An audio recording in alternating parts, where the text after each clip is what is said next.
welcome to Gunnar Weiskamp's Web Development. Today we're up to lesson 6, again here with Angular, and we're going to be looking at, well, as the title says, Angular reading JSON, using the ng repeat a lot within this tutorial, and using the http.get. First, in the first part of this lesson, we will look at reading JSON formatted information from the Angular file into our HTML interface in a tabular manner.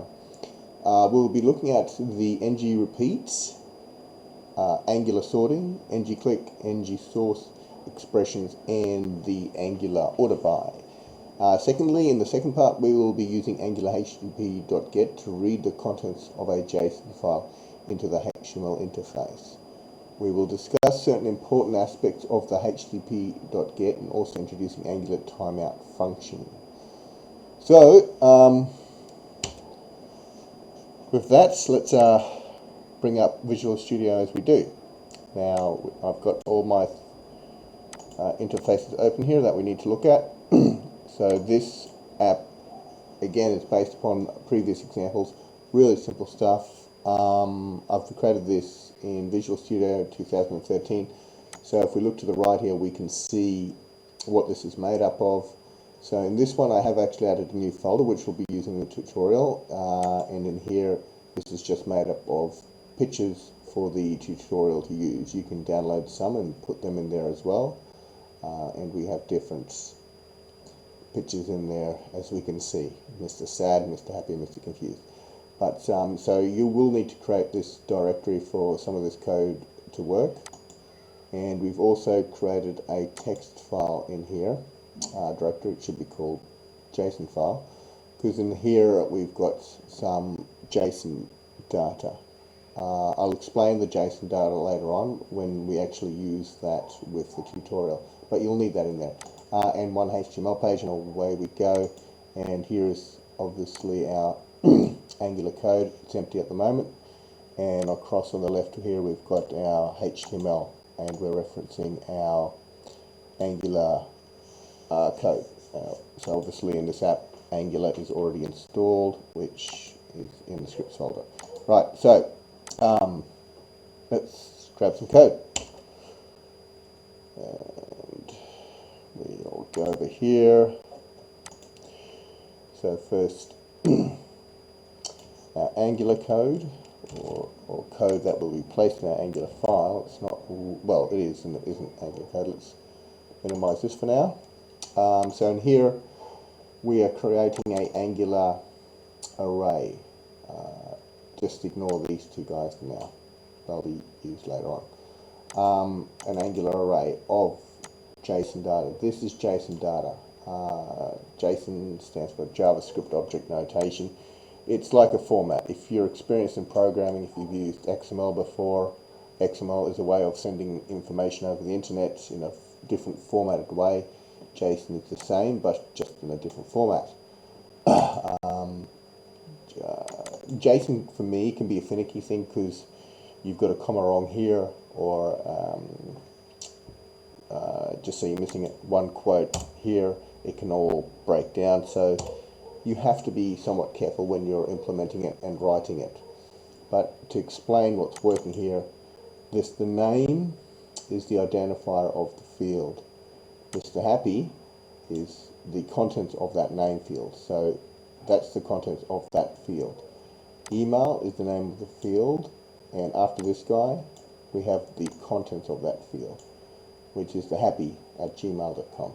Same with source, it's the name of the field, so it will not be displayed, and after the double semicolon we have the contents of that field, which in this case is that directory for the images that we've made up. And then you just repeat that again for all the contacts that you may have. So that's JSON array explained. Oops, we do have an error here. That should fix it. Yes, we've got to finish off our array here. So let's just move that in so it's a little bit more obvious. Let's fix the array. Now we'll go and grab the HTML code. Just briefly, so those new to Angular, if you want, look at my other tutorials that talk a little bit about the controllers. You have to set up your app and your HTML file as it is here, as you see it here. Again, view my other tutorials if you're confused about these objects here. Right, let's paste the contents of our HTML.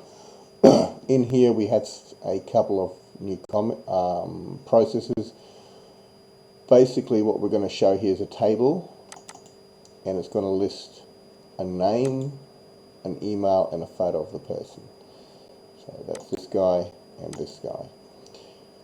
Now one of the new concepts might be this guy here. We've got a href tag here, and it's got the Angular ng click tag, and in it we're passing the sort type element, and we're saying to this sort type pass this name element. So in other words, pass the name object here. So this would be, you're going to pass Mr. Happy, and we're going to sort this by name. So that's how this process works. And we've got this reverse attribute here, so you can reverse it. After it's been sorted one way, you can reverse it in another way. Now this logic here is the same as above. So now with this sort type guy comes into play in our ng repeat area. So ng repeat, I think I've mentioned before, is used to show tabular information or repeated information in Angular. In here, in its contents, we've got a number of things. We've got the employee list, so that's our object with all the information, which is linked over here. Now, here comes the pipe symbol. In Angular, in ng repeat, you can use this pipe symbol, and then you can use the order by attribute behind that to say, how do you want it ordered by? And in this case, we're passing, this is where the sort type here are related. Here you're making this name, so this will become order by name if you click on this. That's the logic behind it. And the reverse will reverse it, whichever one it's set at the moment. So again, if you click on this one, sort by becomes name, this becomes name, and then it becomes ordered by name, and the same for the email. So yeah, the object's contents will end up in this object here, and then it'll repeat over this whole process until all the array contents here are displayed, and we reference each object, the name, the email out, so it's displayed correctly. I have added in here a little other piece of magic. Sorry, let's talk about ngr source. So ngr source can be used on the image tag to render images. It's an Angular tag, obviously. Anything with ng is always Angular.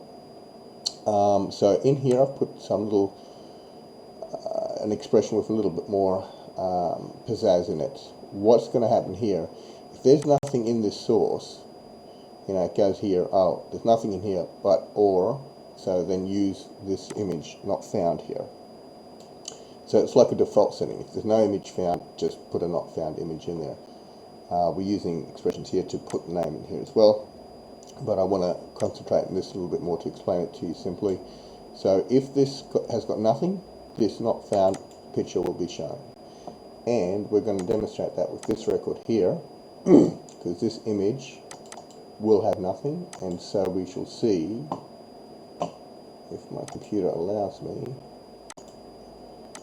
to see this not found image not found. So that's how that's going to work. Quite useful if you're trying to put a default image in. So based upon all that, let's give the project a start, build it up, and see if what I had said actually works. That'd be pretty good.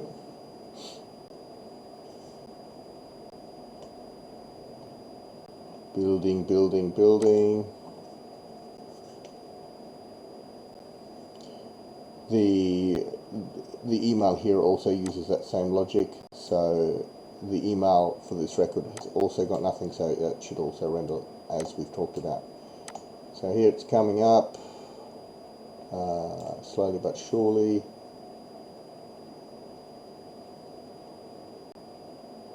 HTML on page 1.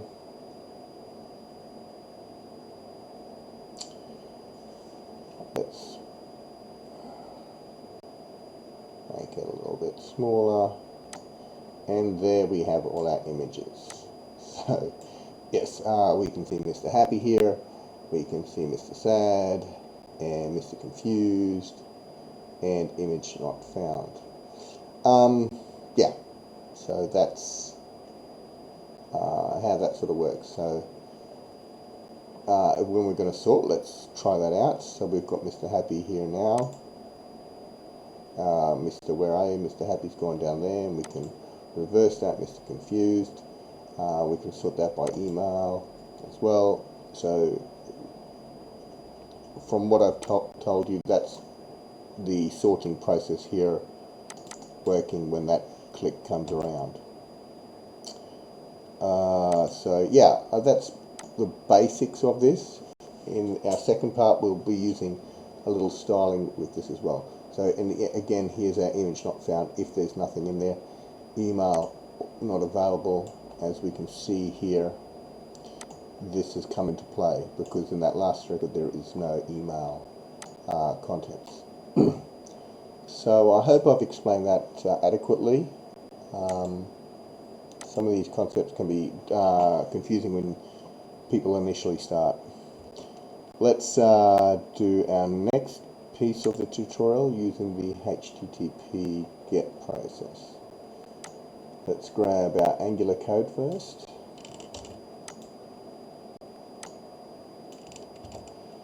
Put him in there. And our HTML code. We'll introduce a little bit of styling with this one. We could have probably done that with the last one as well, but just to make things look a little bit nicer.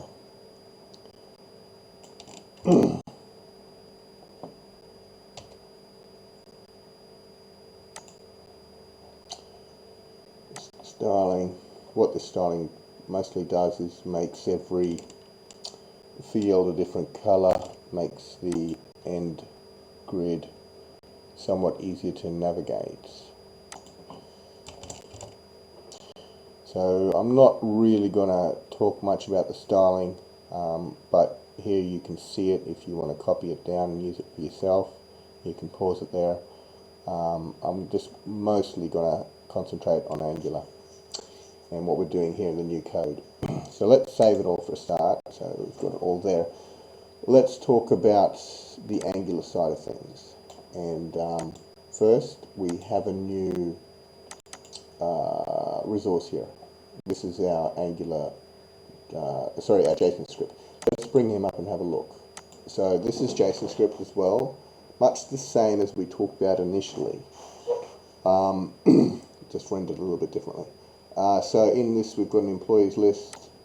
It's pretty self-explanatory: name, age, job title, ID, and this is the top tier piece of the information. So this will be passed back here into our Angular file. We'll start from the top. So in this we are passing, you have to always inject the service that you need in your file. If this is not inserted, we cannot use this. I'm going to demonstrate that really quick. So there we go. Let's save it all. And let's refresh the screen. We'll get a big bad error. Or at least I hope so. So exactly, we're not seeing the information. I'll explain some of that later. Now we will put, well, sorry, I'll go back here. I want to do a tutorial on debugging itself, but you can actually go in here and do an inspect and find out what's going wrong. And it'll tell us the piece of code that we've got a problem with. In a moment now. So it should mention, probably it'll say something like scope was not defined. That's what I'm expecting. when it comes up. So up this little guy here, we can find out all our Angular errors.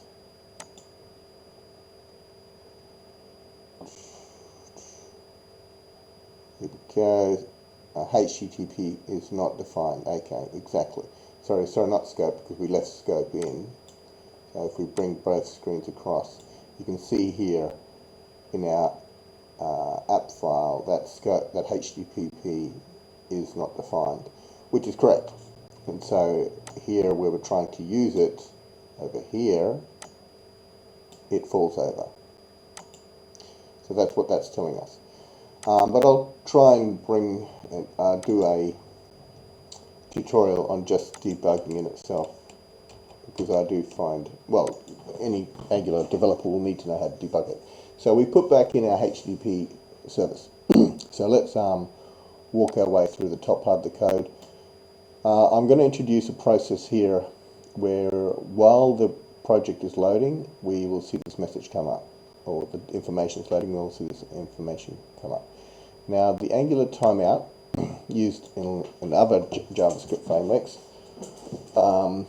can be quite useful at times. In this case, we're just going to simulate it and use it to slow down this function here, so we can see this loading process work. So that's all we're using here. So timeout is used to create, I guess what its name gives away, a timeout. So what will happen here is you pass in the process that you want to slow down. So I'm passing in here this function, and after 5 seconds it will work. So this function will time out for 5 seconds and then it will execute. So that gives us time to see this message come up.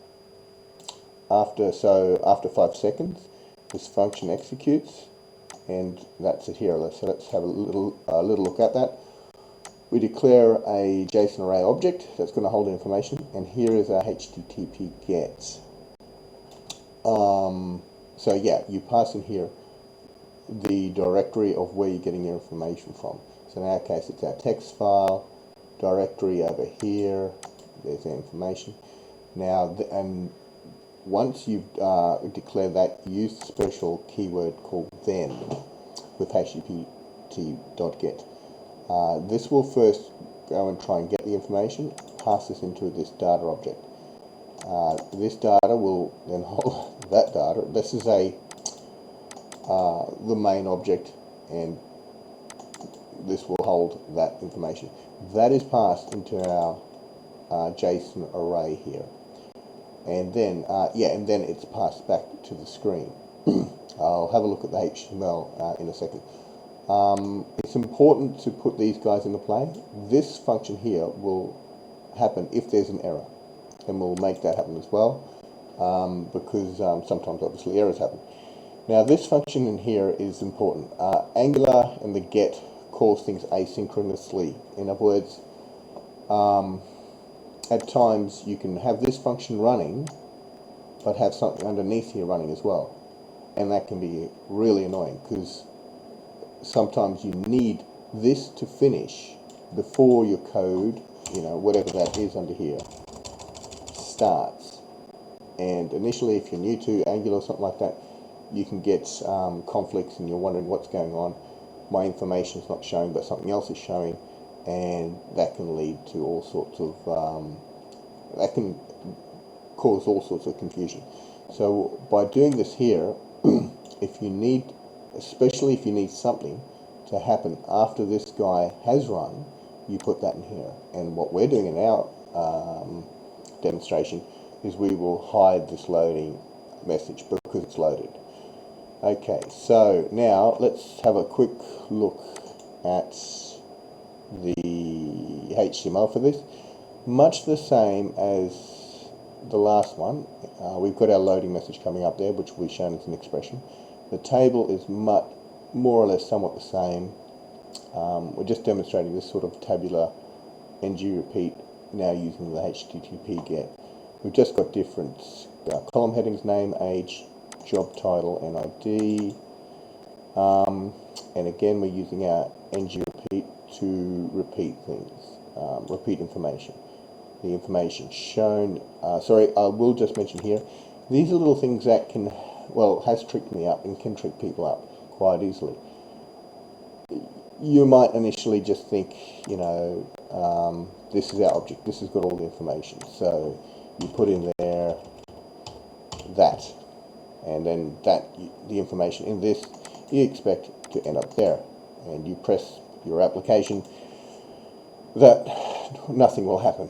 And what you have to do in this case, we will put this code back in, is call the actual object within this object. So in other words, in this example,